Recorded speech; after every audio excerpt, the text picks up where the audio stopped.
welcome back. We're here today with this Exmark Metro 36-inch commercial mower. It's having some issues with the transmission on it. This is one of those transmissions that has 5 forward speeds, 1 reverse. I can't get any of them to kick in, and if they kick in, all they do is grind real bad. We're going to replace the transmission as a whole on it. I'll show you this process, and this process works for many other brands of mowers. There's Bobcats, Exmarks, Toros, all kinds of different brands that use this same setup to get this replaced. Go ahead and hit that like and subscribe button if you enjoy the content as we go in the video. Again, this transmission setup is very common on a lot of these commercial walk-behinds. It's got 2 double belts to either side, and then it's got a geared transmission. Before we start anything, I like to grab some penetrating oil. We use Kimball Midwest Torque CB, and you can spray everything down here on that shaft down below. A good amount of these will get stuck as you're taking them off. If you hit it down here and then again at the top above, let that soak while we're taking everything else off, because that big pulley is going to have to come off and you're going to have to reuse it. So if you ruin it getting it taken off, you're going to have to buy a new one, and they're not cheap. You really don't need much to get this whole project done. Really a 1/2 inch, 9/16 and a 7/16, both socket and a wrench, along with a pair of needle nose and a flathead screwdriver. You can use a pair of angled snap ring pliers if you want to do it with snap rings. Otherwise, we can do it the way we do it. It doesn't take those to get this completed. You will also need a hex to get the pulley off the bottom, as I explained before, the one that we're lubing up. First thing, pull the pin out of our rod at the top and pull the rod out. Just pull it to the side. It doesn't need to be disconnected up top or anything, but if we pull it to the side, it'll just get it out of the way. We can get this linkage out of the way. We'll just pull that out and kind of move it to the side, or you can let it hang however you'd like. And then we'll have our 9/16 on both sides to take out this main through bolt going.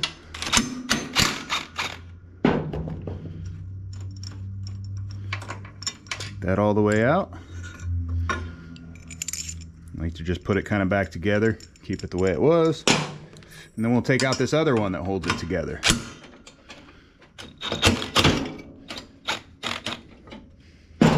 Now that spring sprung back that attaches to here. So this attaches to this bolt right here and then attaches to this other spring pulley. You can take that off first if you like. In my opinion, just as easy to let it do its thing and snap back. Make sure you don't get your hand in the way. Putting that back on is just as easy.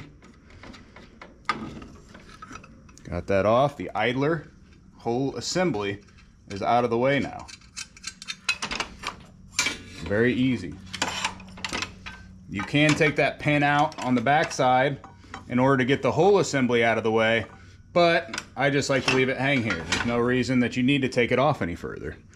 The belt comes off, and then we can get the lock on the back side out, and we can take off this whole shaft assembly. We'll need some angled snap ring pliers, will work best to take the rest of this out. You can forego this if you don't have these, and you can take this whole assembly out. So you can take these 2 1/2-inch bolts here out, and the whole thing will come towards you, as opposed to taking out, there's a snap ring right on the back of this shaft that holds everything there.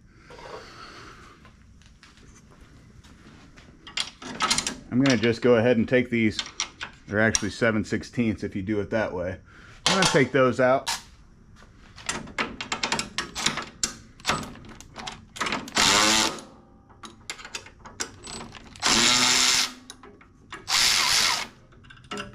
A little bit different way of doing it like this without taking that snap ring out, but those snap rings a lot of times are hard to get back in there. Forgot all about the snap ring. It sits in there.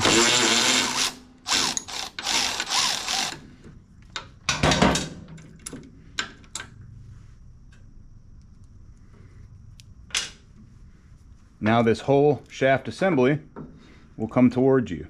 You can also take the coupler and everything off here. Just make sure it stays together like it came off. Again, that snap ring can be taken off, or just take it off as a whole like this. In my opinion, much easier like this. You ain't gotta mess with that snap ring. Here's the rest of our piece. Normally it just stays together. You can wipe all that up, get all that nasty grease off of it before we put it back together, of course, but for now, it's good to go. And that gets one side completely free. So this transmission on this side is not connected to anything. We're gonna do exactly the same thing on the other side. 9/16. Take this bottom bolt that goes through off.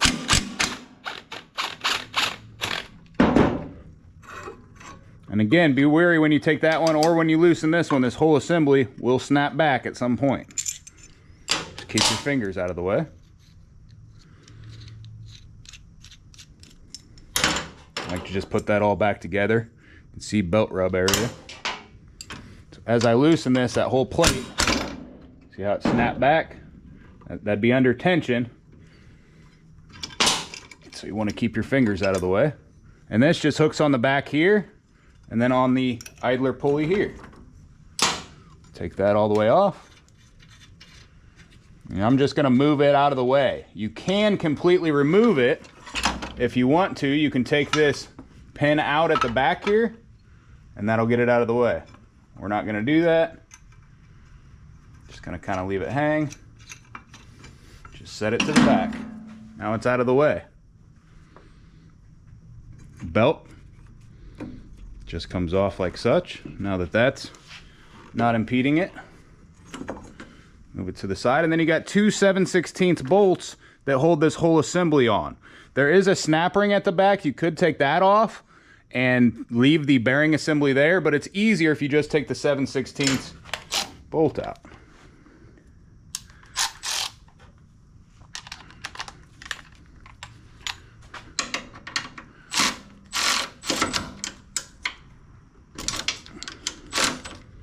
Oop, guess I got it on tight in here.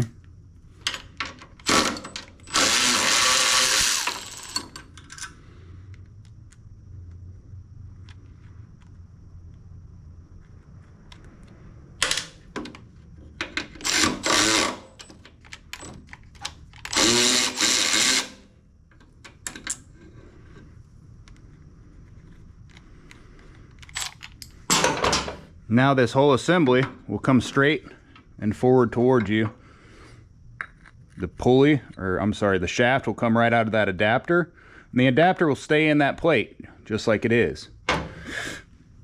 Now if you wanted to, again, you could take the snap ring off, try to get the snap ring off this rusty shaft and pull this bearing all the way through. Not nearly as easy. I like to just take the whole assembly off like such. Makes it an easy process. Next we need to get some things off the top of the transmission freed up. We've got a couple screws, and then we've also got a nut that's holding the shift arm on. Take that nut loose. Apparently it's on there pretty good. It would have been a knuckle buster. I just use my right angle.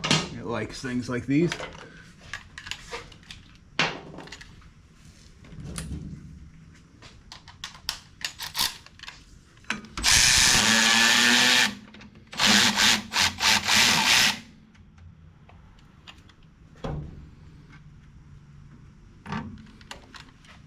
That swing arm is all the way free, so you can take it up, go towards the front, bend it up and out. That's all there is to that part.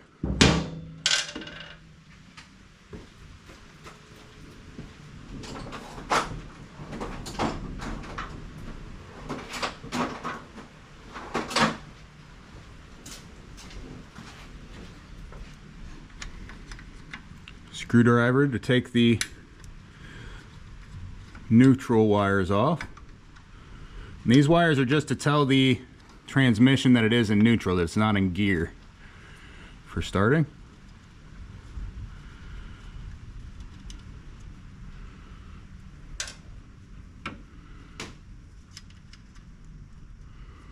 Wires are off. You can cut that zip tie. It's holding that on. There's also one more zip tie at the back on this one. At the bottom.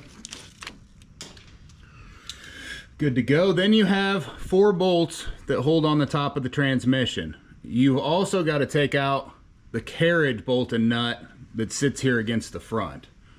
What I like to do is take the carriage bolt out here first and then take the other ones off the bottom.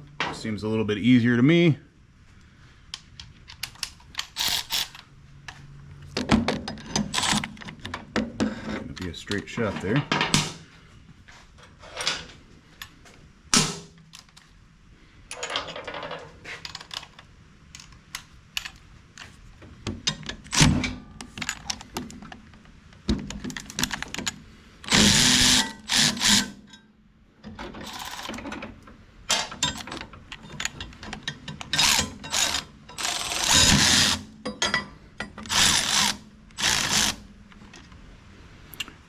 That's the whole shift assembly has come off at that point.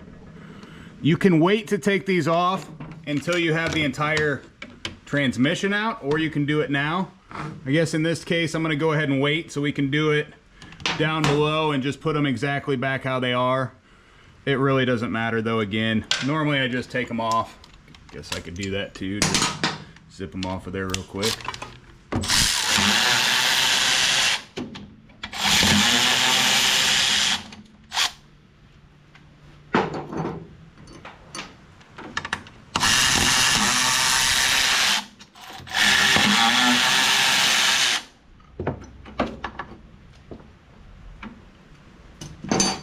Put them to the side. Now everything at the top of this whole transmission is completely free. The only thing that's holding this on is the bolts down below, and then the pulley's gonna be in our way. To remove this pulley, we've got an 1/8 of an inch Allen wrench that we're gonna use. There's 2 set screws that hold it onto the shaft.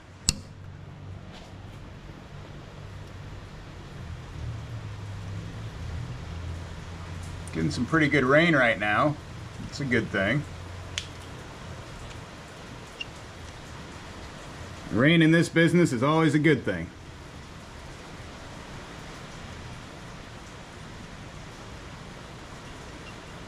One Allen screw. Throw a little bit more juice down in there.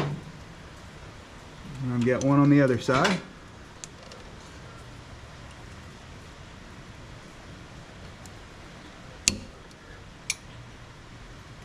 Same thing.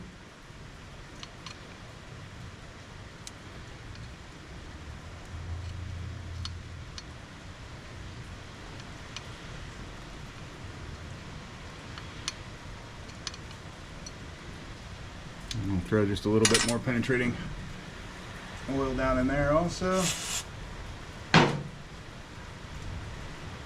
And then we're going to try to get this off.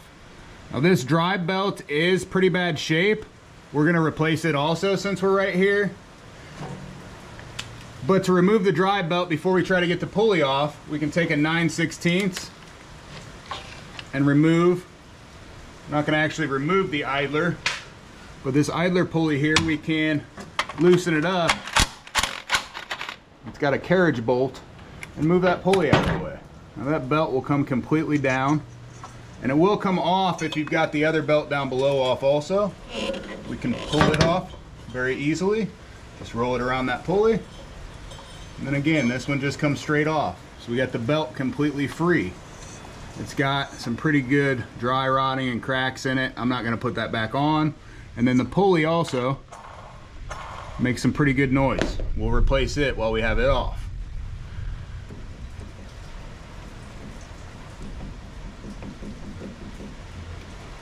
It did move, so that's a good sign to start off with.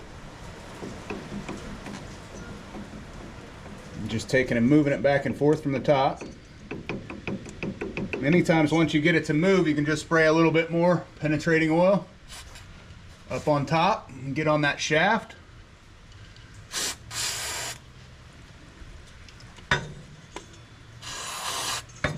Once it's up on there, you can push it back up again. Normally it'll just pull straight down and out at that point.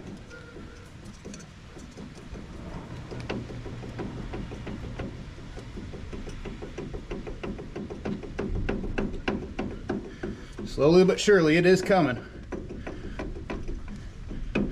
Again, you don't really want to pry too much with anything. You don't want to ruin that pulley. Off. Sometimes these get stuck on there extremely hard, and you'll need to heat them up. I see people cut them off. I see all kinds of things happen, but there is a key in there also. I believe the new one comes with a key, but now we've just got 4 1/2-inch bolts holding the transmission to the case.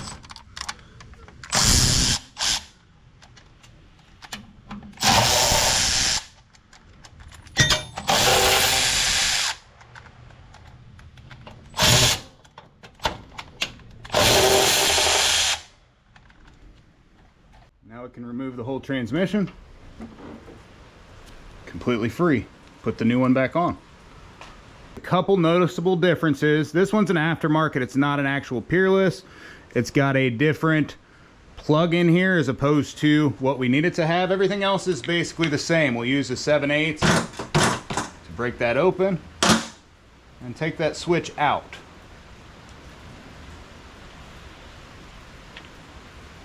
That switch, basically just a magnet, I believe.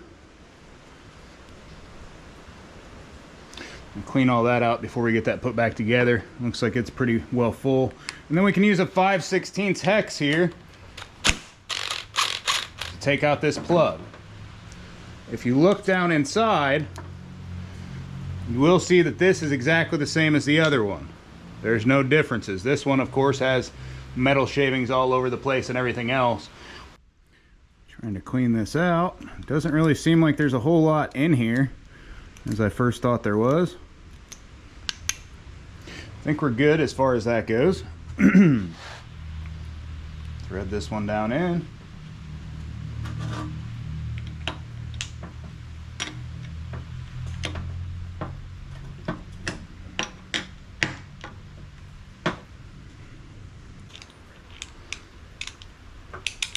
This little washer, square washer, right over the top of this other one.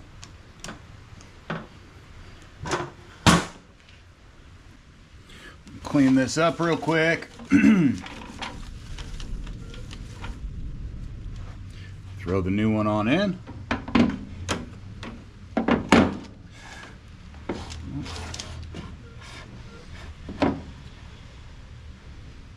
Just like such. Now we can put our 4 bolts back in the bottom. These are pre-threaded, so all you got to do is line them up and get them started.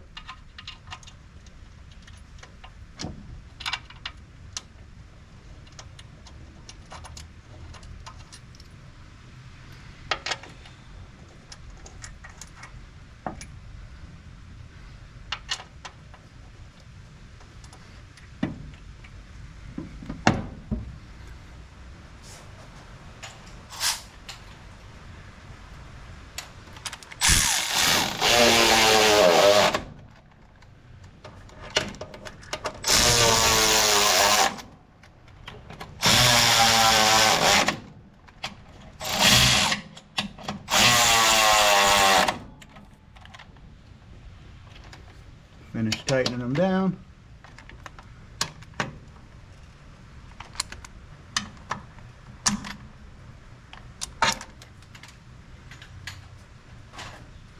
And we're going to go ahead and replace this idler while we're right here again.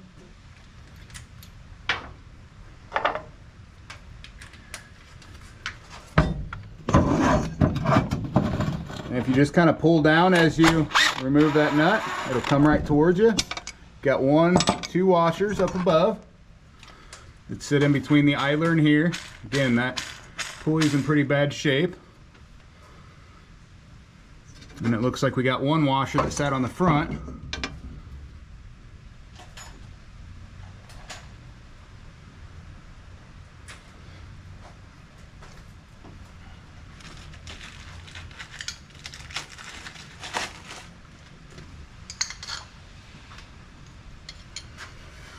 Got a direct replacement for it.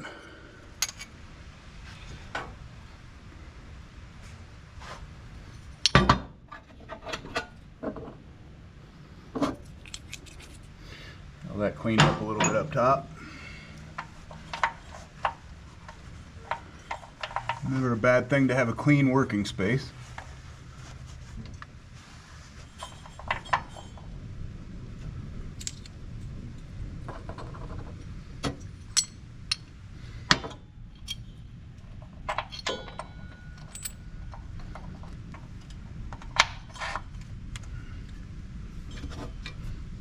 Washer. We've got our 9/16 nut. We're not going to tighten that all the way up. We're just going to get it up on there a little bit. We'll tighten that up once we get the belt and everything back on. For this belt, we're going to use just a general purpose belt. Jason Industrial V-Belts does a great job. So does Megadyne. Same company basically. Different branding. This said it was a 1/2 by 40 inches, which seems to be right about there. With that adjustment we have on that idler, you can pretty well make any belt work. We're going to use this 40-inch belt today. And put this belt around the back drive and come kind of to the front. Just let it hang there. Wipe this pulley off real good. Got a lot of belt dust and stuff on it from over the years. Clean out the inside. Usually use a little sandpaper.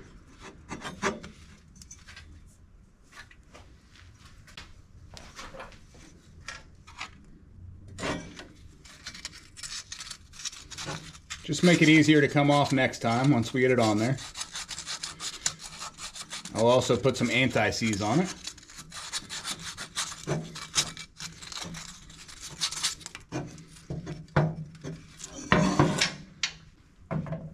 Also going to anti-seize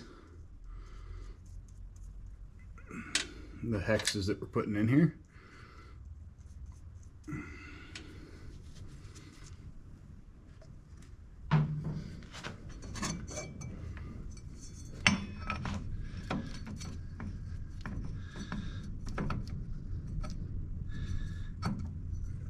Wrong way.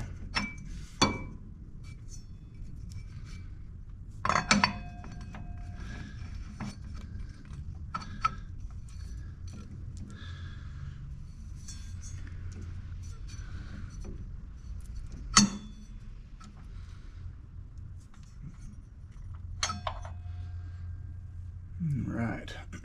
Basically right about at even is where you're going to want that pulley to sit.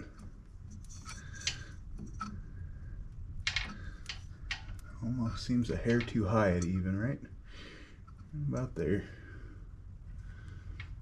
We'll put our, I don't know why I can't think of what they're called today. Oh well, anyway.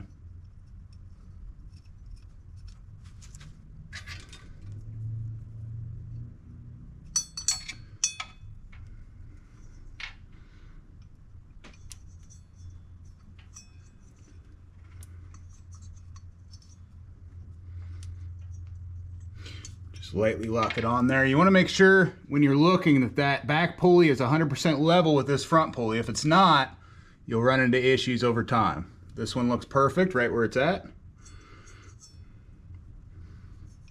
Now you can use anti-seize on anything.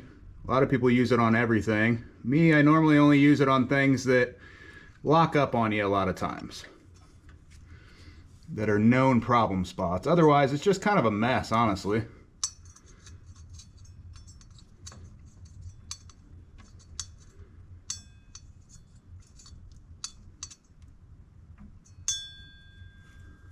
Finish tightening this down. Again, as long as it's level. Otherwise, make your adjustments now. Put the belt on. There, and then on this side, we'll make that adjustment once we put everything back together, just like such. Now you want to pull it about as tight as you can, and you'll lock it right back down there.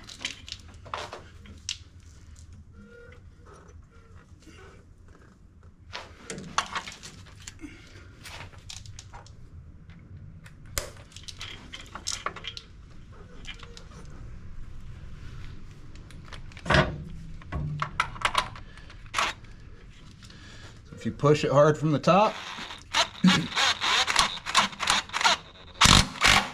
as you're tightening it down, you want there to be a little bit of play in it, but not much.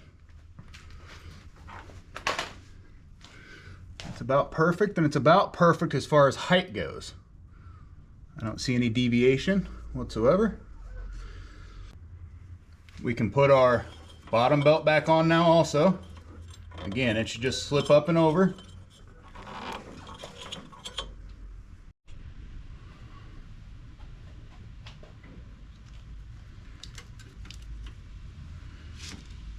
Go ahead and hook our wires up real quick. Well, we have all kinds of room.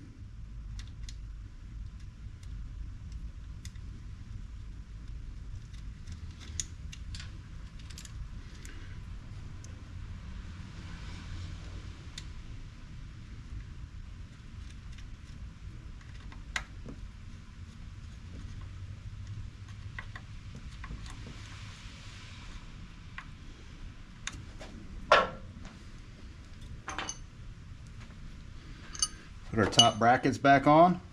On these, I am going to anti-seize these also. They're just kind of not in perfect shape whatsoever, so I don't want them to seize in there in case I have to get them back out next time. And these are not already threaded. So what that means is when you're putting these down in here, you've got to thread them yourself.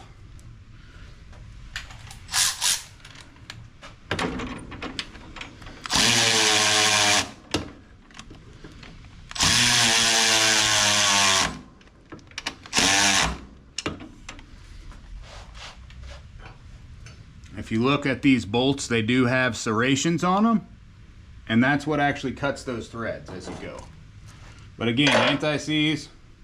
I hope you get them back out next time.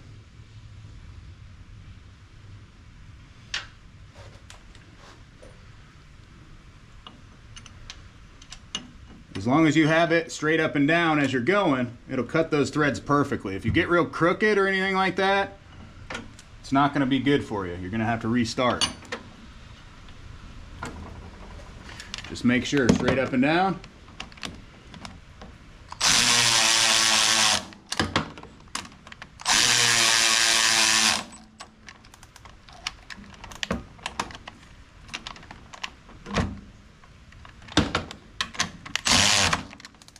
Tighten those guys all the way up.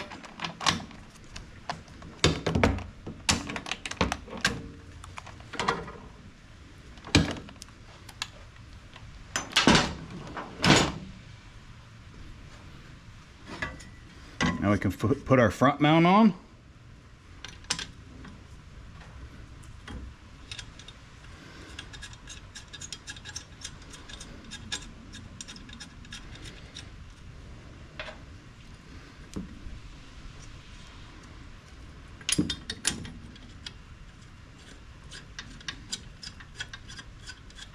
I'm going to go with right where the other one is. Sometimes you have to adjust it back and forth depending on where the gears actually sit. Normally though, they do a pretty good job once you get them in there to sit just about perfectly.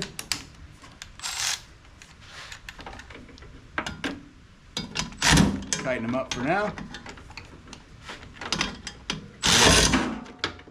All right. Get our shift bar back in here.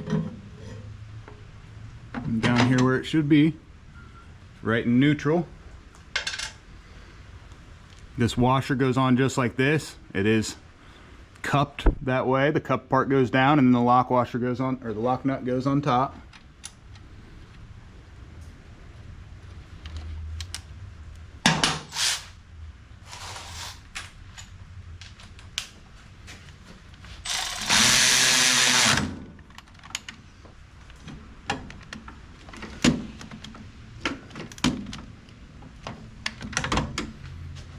Get this side back on first. We'll grease all this up after we have everything back together, but you do want to clean up the boot and everything real well before you put it back together. You don't want all that old grease in there. Clean all that old stuff out. That other side looked hardly greased at all, but Got all that in there, obviously not going to be a good thing for the life of it.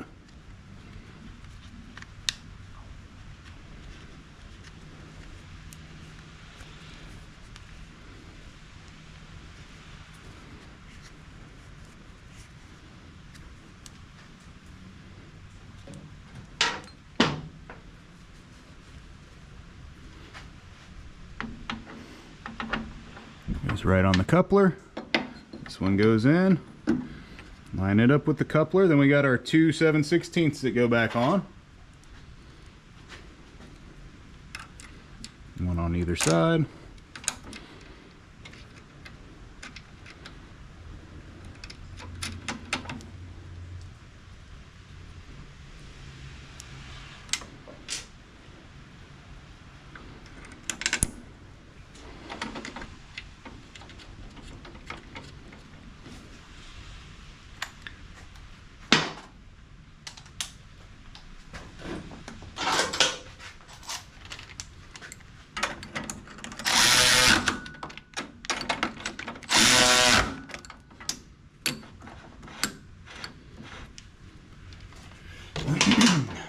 Now we can get our belt back on.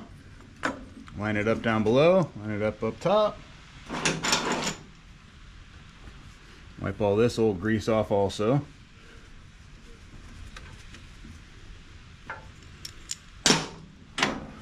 Both there and on the other side.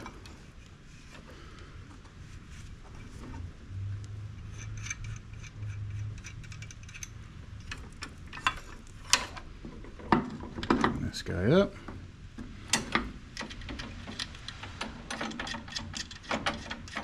I'm not going to tighten it down for the time being, just going to get it on there. And I'm going to hook up this side and I'm going to hook it up to here. And what I'm going to do is I'm going to bring that whole thing around, that way there'll be spring tension. As soon as you bring it this way, I'm going to bring that around and I'm going to line up everything here at the same time. That way we don't have to worry about using a spring puller or anything on that spring. It's still under tension, but it's all lined up. It was real easy just to grab that plate and line everything up as you went back together. Now it's under tension how it should be. Everything's on there, just needs tightened back down. And it will bring itself to exactly where it needs to be.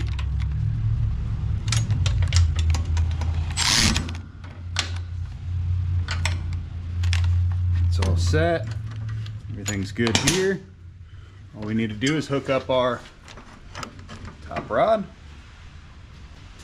Apparently I lost the pin somewhere. I heard it fall when I originally took it off. Wasn't too worried about it, but I don't see where it went. Put a new one on there. No big deal. On that other side, my belt actually wasn't real well lined up as I went to roll this a little bit forward. So you want to make sure that is all the way on and both belts are on. It's not very hard to just roll it and get it back on afterwards, but a little bit easier if you don't have to mess with that. I like to always line these up to the same spot. So if one's all the way back this way,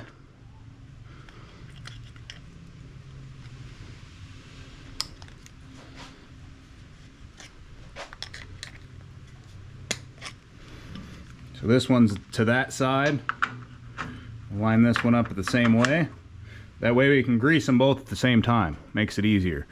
Failed to mention this last time. As we're going through this, if you're turning this and you're hearing a bunch of bearing noise or seeing a bunch of play in this bearing, you'll want to replace that at this time. Nice and easy to just take that off, pull off your bearing and everything, and replace the bearing while you've got it here.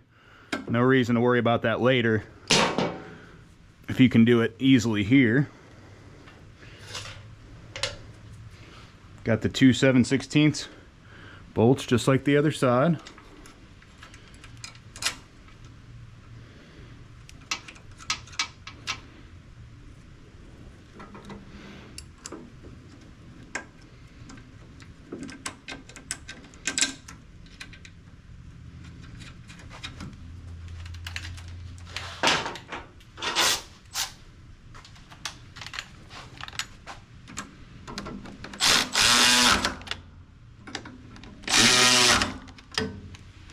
tighten them on up.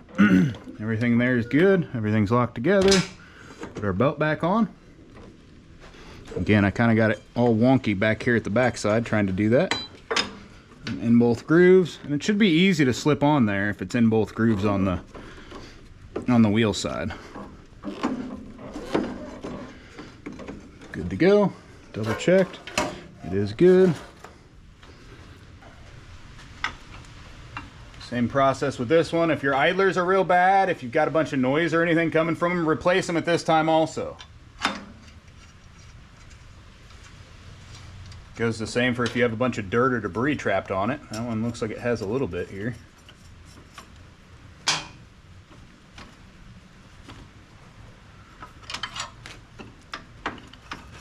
Alright. First one in. And that started on the back side. And then same deal with the spring. Spring on the idler. Spring on the plate. And then we'll pull straight out.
Only thing we'll have to do now is get some grease in this, and then we'll go test this thing out.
Well, it looks like it may just need a tiny bit of minor adjustments here and there. Not tracking exactly even. You can adjust each side here to control the throw of both your park and your neutral, your drive. Pretty easy process there, kind of self-explanatory if you need to do that.